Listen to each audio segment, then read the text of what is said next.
Desde que México obtuvo su independencia en 1821, las injusticias sociales no desaparecieron. Los poderosos siguieron gobernando a su conveniencia, mientras el pueblo sufría la explotación, el abuso y la indiferencia del gobierno.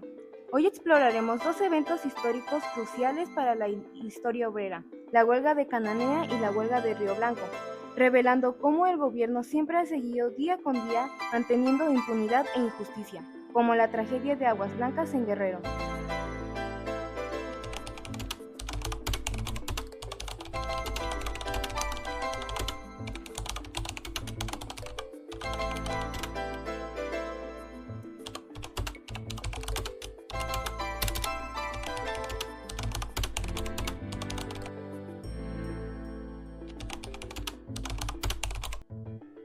Trabajamos 12 horas al día en condiciones inhumanas, mientras que los extranjeros tienen mejor paga y trato. Pedimos un salario justo y una jornada de 8 horas, pero las empresas nos ignoran. No podemos permitir que unos simples obreros exijan igualdad con los estadounidenses o con nosotros, que somos un nivel más alto que ellos. Óyeme, ya es hora de comer. Tenemos que comer. Cállense y pónganse a trabajar. La ley está al lado de los patrones y eso se ha sabido desde siempre. No sé por qué les dio por andar de rebeldes.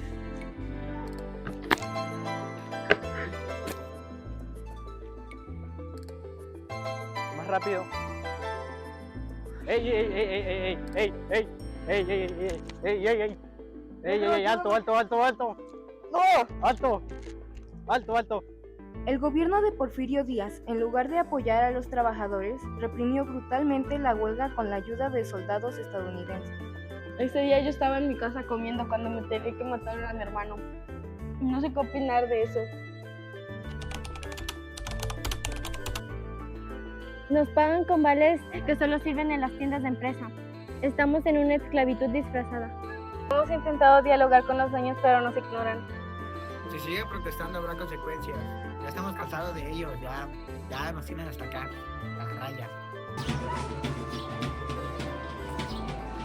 La masacre en Río Blanco fue otro ejemplo de cómo el gobierno protegió los intereses de los ricos, sin importar las vidas de los trabajadores.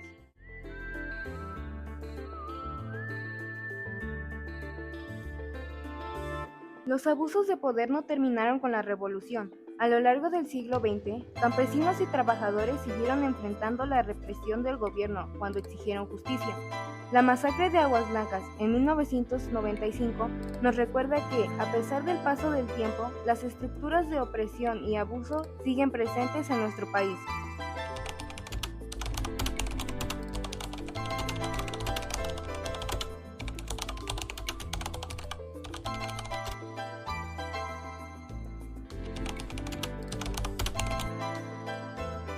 Ellos solo querían ser escuchados, pero los mataron de sangre fría. Es injusto ver cómo estas cosas suceden en el país. Aquel día, los policías se bajaron en señal de paz. Ellos estaban armados y mi esposo no lo estaba. Nosotros solamente queríamos la justicia para nuestras tierras y para nuestro líder desaparecido. Mi esposo trabajaba más de lo necesario. Él trabajaba incluso de cuando no debía hacerlo. Él pagó un precio muy caro solamente por hacer sus simples labores. Él lo asesinaron. Lo asesinaron solamente porque temían que el pueblo se rebelara. Yo fui policía de Guerrero y en ese entonces el gobernador de Guerrero nos indicó abrir fuego en contra de esos campesinos. Nos organizamos para pedir apoyo para nuestros cultivos, pero el gobierno nos ignoró como siempre. Esto no es nuevo. Desde Cananea y Río Blanco, el gobierno ha utilizado la violencia para silenciar la justicia. La historia se repite. La masacre de Aguas Blancas es solo una de muchas donde el abuso de poder y la falta de justicia han marcado a México. Si la historia nos ha enseñado algo, es que la injusticia sigue viva, pero también la lucha por la justicia. Hoy, la pregunta es, ¿seguiremos permitiendo que la historia se repita o seremos la generación que marque la diferencia?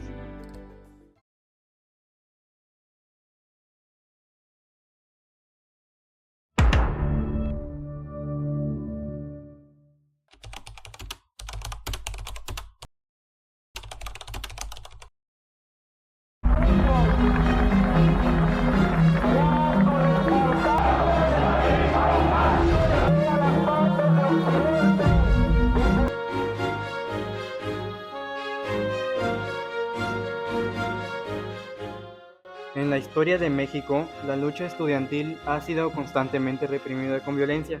En este episodio reviviremos dos de los momentos más dolorosos de nuestra historia: la matanza de Tlatelolco en 1968 y la desaparición de los 43 normalistas Ayotzinapa en 2014.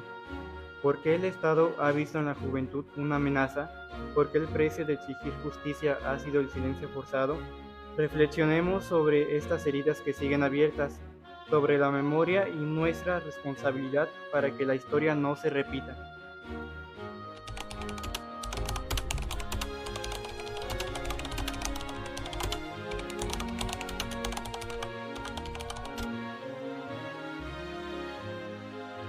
Estábamos reunidos ahí miles de estudiantes, nadie imaginaba lo que estaba a punto de pasar. Los disparos rompieron la noche, vi a mis amigos caer, aún puedo escuchar los disparos y aún puedo ver la sangre en el suelo. Asumo íntegramente la responsabilidad personal, ética, jurídica, política e histórica sobre lo sucedido el 12 de octubre en Tlatelolco. El gobierno de Díaz Ordaz temía que un movimiento alterara el orden establecido. Se justificaron con la narrativa de que los estudiantes eran un peligro para la estabilidad de la sociedad. Se decidió silenciarlos.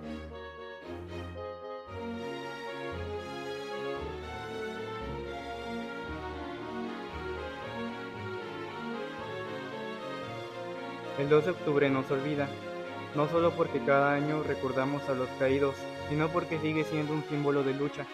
¿Cuántos jóvenes más deben de ser callados antes de que aprendamos la lección de nuestra historia?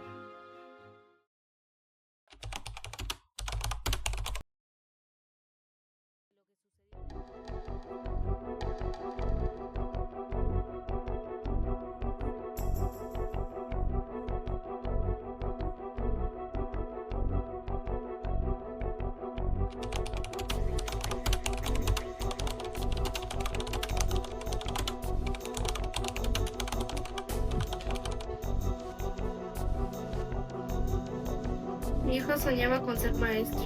Era un niño noble, con ganas de ayudar a las personas. El 26 de septiembre de 2014 salió de casa y nunca regresó. Nos dijeron que lo buscarían, pero han pasado años y aún no nos han dado respuesta. La espera es un dolor que aún no cesa.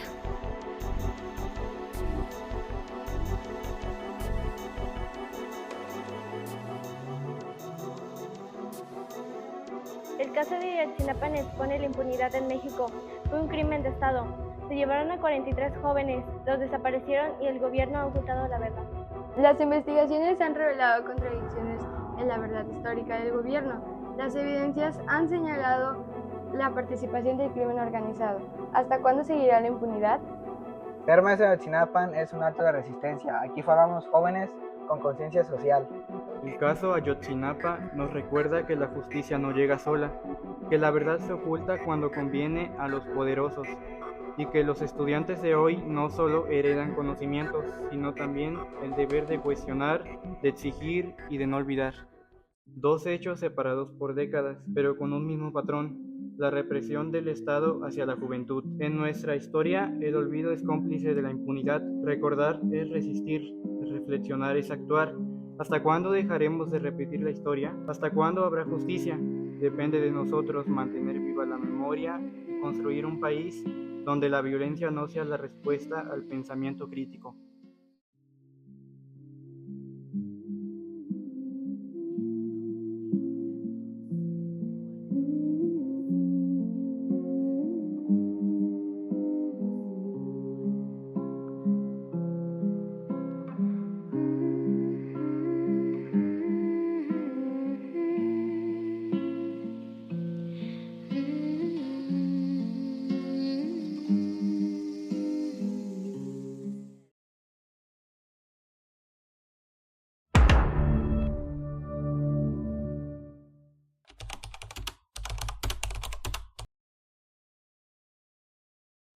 Retrocedamos en la historia. Nos encontramos en un tiempo donde el abuso de poder no solo estaba en manos de políticos, sino también en la institución eclesiástica.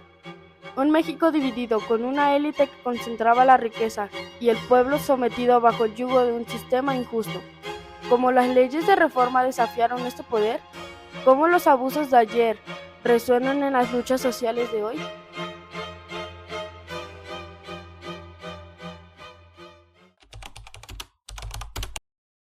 Presidente, el pueblo está inquieto, se sienten ahogados por los impuestos y la venta de territorios no ha sido bien recibida. ¿Desde cuándo el pueblo tiene voz en los asuntos del gobierno? Mientras yo tenga el ejército y a la iglesia de mi lado, no hay nada que temer. Pero, Excelencia, la opción crece. Hay quienes ven a Benito Juárez como un líder capaz de cambiar el rumbo del país. Juárez, un simple abogado zapoteca, no representa una amenaza para mí. Lo que México necesita es orden, y yo soy el único que lo puede dar.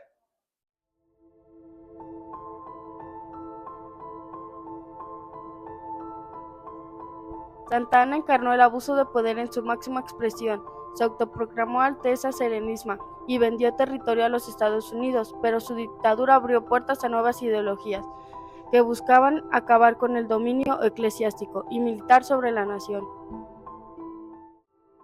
No podemos permitir que la Iglesia siga manejando las riquezas de la nación. Con estas leyes garanticemos que las tierras sean de todo el pueblo y no de unos cuantos. Es un paso necesario, Benito, pero la Iglesia no se quedará de brazos cruzados. Nos han amenazado todo aquel que apoye las reformas. No importa, México debe ser un país de leyes y no de privilegios. La tierra, la educación y la seguridad debe estar al alcance del pueblo y no de unos cuantos. Las leyes de reforma establecieron la separación entre Iglesia y Estado, pero la lucha no terminó ahí. Los conservadores buscaron recuperar el poder y abrieron puertas a una nueva invasión extranjera. La invasión francesa fue un intento de los conservadores por recuperar su influencia. Sin embargo, el pueblo resistió y finalmente Juárez logró restaurar la república, pero la lucha contra el abuso del poder no terminó allí.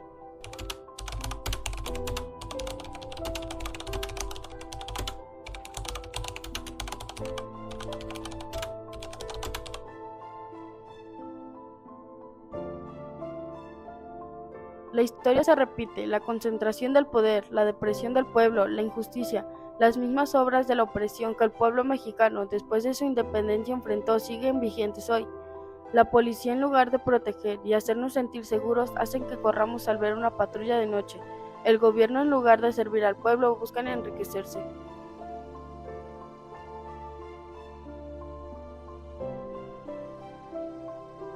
Mi hijo solamente quería estudiar, quería un futuro, pero el abuso de poder sigue presente, arrebatándonos la esperanza y muchas vidas inocentes.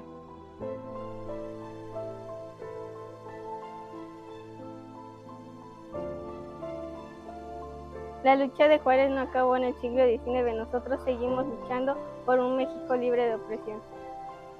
Y así, la historia no es solo un relato del pasado, es un espejo de nuestro presente. ¿Seremos capaces de romper el ciclo del abuso y construir un país verdaderamente justo? No es justo. Eran jóvenes, eran estudiantes. Necesitamos saber dónde están ellos.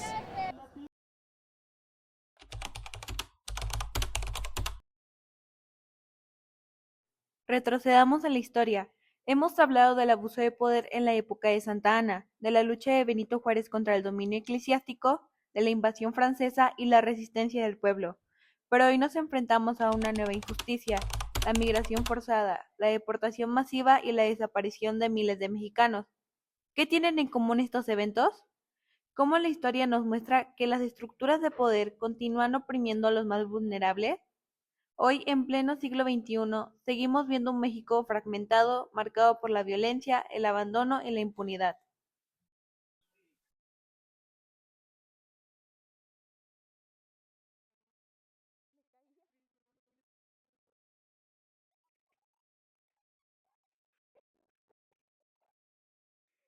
Dijeron que el camino era complicado, pero nunca imaginamos que fuera tan difícil. No teníamos opción en nuestro pueblo, no hay trabajo, la violencia no nos deja vivir, cruzar es la única salida. La migración no es un delito, es una consecuencia de la desigualdad, de la falta de oportunidades, de la violencia estructural. Pero los gobiernos tratan a los migrantes como criminales, como una carga, olvidando que son seres humanos buscando sobrevivir.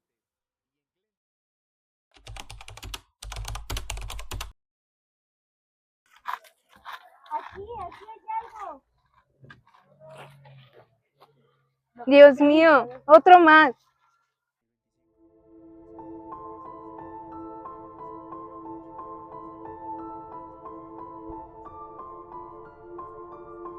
Hace unos meses, México despertó con una noticia aterradora, el hallazgo de crematorios clandestinos en Teutitlán. ¿Cuántos más habrán? ¿Cuántos desaparecidos terminan aquí, convertidos en cenizas antes de que sus familias puedan encontrarlos? Este no es un hecho aislado, es el resultado de una crisis humanitaria que el gobierno ignora. Mi hijo desapareció hace 3 años, nadie nos ayudó. Dijeron que confiáramos en la justicia, pero la justicia nunca llegó. Para pedir más seguridad en las jornadas de búsqueda, acciones más rápidas por parte de las autoridades y también medidas para evitar las desapariciones. Las madres buscadoras son la prueba viviente de que el Estado ha fallado. Son ellas quienes con sus propias manos buscan a sus hijos en fosas, en terrenos baldíos, en hornos clandestinos. En un país donde la policía debería proteger, se convierte en cómplice del crimen. No quiero venganza, solo quiero encontrar a mi hijo perdido. Recordemos la historia no solo como un relato del pasado, sino como un reflejo del presente.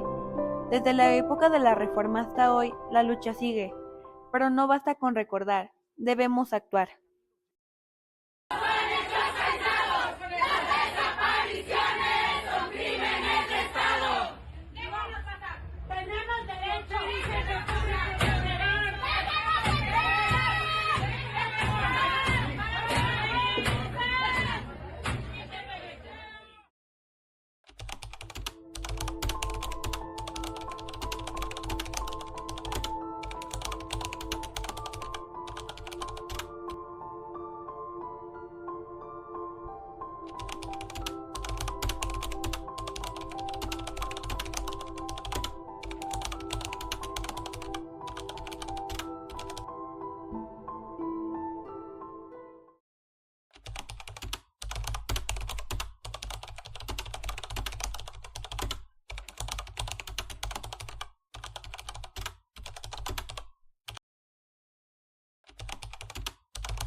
Histoflix, un documental histórico, fue creado por el segundo grado Grupo A de la Escuela Telesecundaria 18 de Marzo, quienes a lo largo de este ciclo escolar abordamos problemáticas históricas que nos hacen reflexionar para no repetir patrones en el futuro.